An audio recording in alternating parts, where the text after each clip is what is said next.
Sino mag-hiking? No, please. What's the name of this place? Shiano Umok Cafe and Gallery.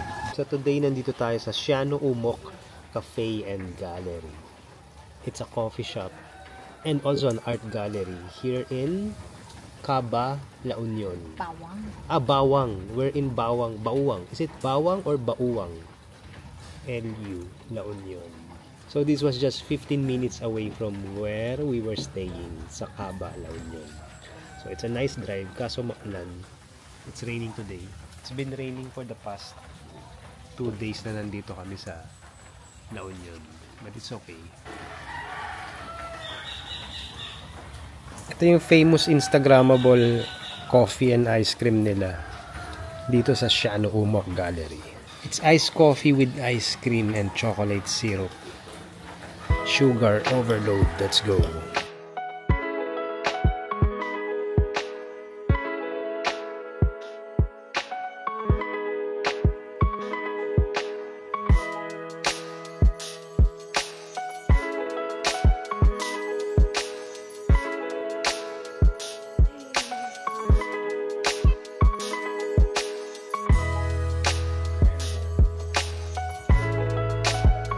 Behind me is a large wall na puno ng mga graffiti and artwork.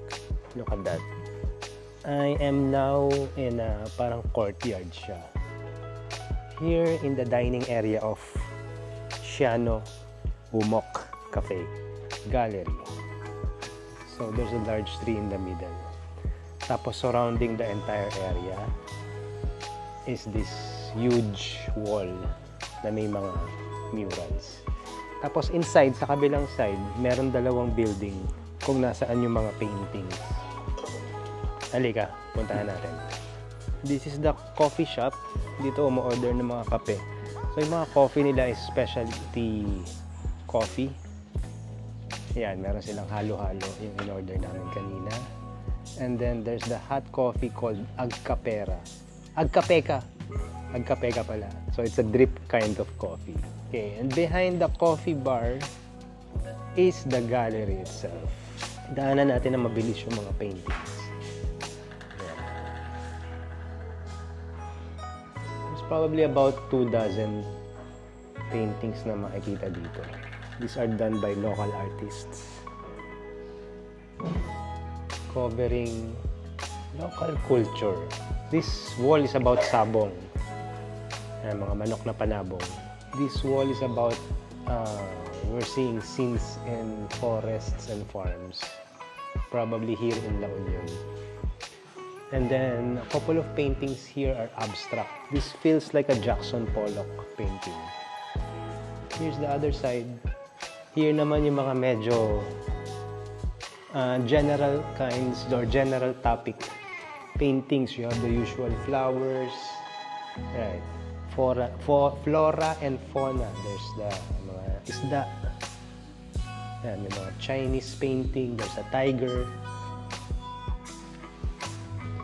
Tapos here's one. Look at this. Tignan mo yung frame. Para siyang old-timey television. Right. Oh, this one is painting sa, instead of canvas, it's pages of an old book. It's nice. Okay. Yan.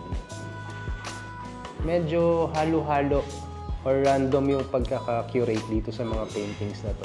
May mga local scenes, may mga abstract. Here's a couple of local scenes about fishing. And here's a couple of abstract pieces. Here's another wall. This one, feeling ko, ano to, winort siya. These paintings look more like they're done by more inexperienced artists. On the other side of the building, there's the bigger gallery. Kung nasaan yung mga mas malalaking paintings. Oh, this is done by just one artist, Roel G. Cabulang. Okay, let's look at it. Yan. The paintings here are huge. Para malaman niyo kung gaano kalaki itong paintings na to. Let's see. So this is the first one, the one on the right. Here, I'm here. Look, it's huge. It's, I don't know, it's an abstract painting. The other one is this. Parang also an abstract painting, pero parang siyang inspired by a photograph. So yun, that's how large the paintings are. And then over here, may mga pieces din. Yan. Large paintings, abstract paintings, black and white. There's this dark painting. It's a nice, quiet place kung saan masarap ang kape. Tapos kung gusto mo maka-appreciate ng mga paintings and arts by local artists here in La Union, you can drop by this place. Oh, there's another space pala here. Yan, parang this is the place kung saan siguro nagwo-workshop yung mga artists. Look at this. Yeah, it looks like an old house.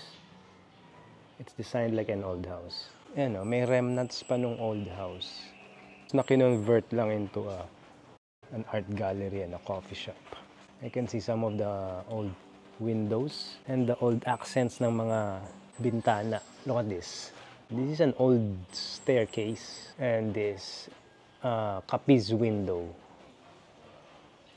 is also traditional Filipino architecture.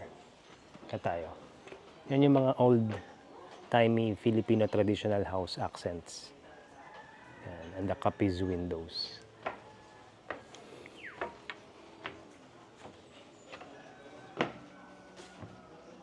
This place is far from the main place or the main area kung saan nagpa-party yung mga tao sa LU, sa La Union. This is more than 45 minutes drive away from that area. It's a more quiet place.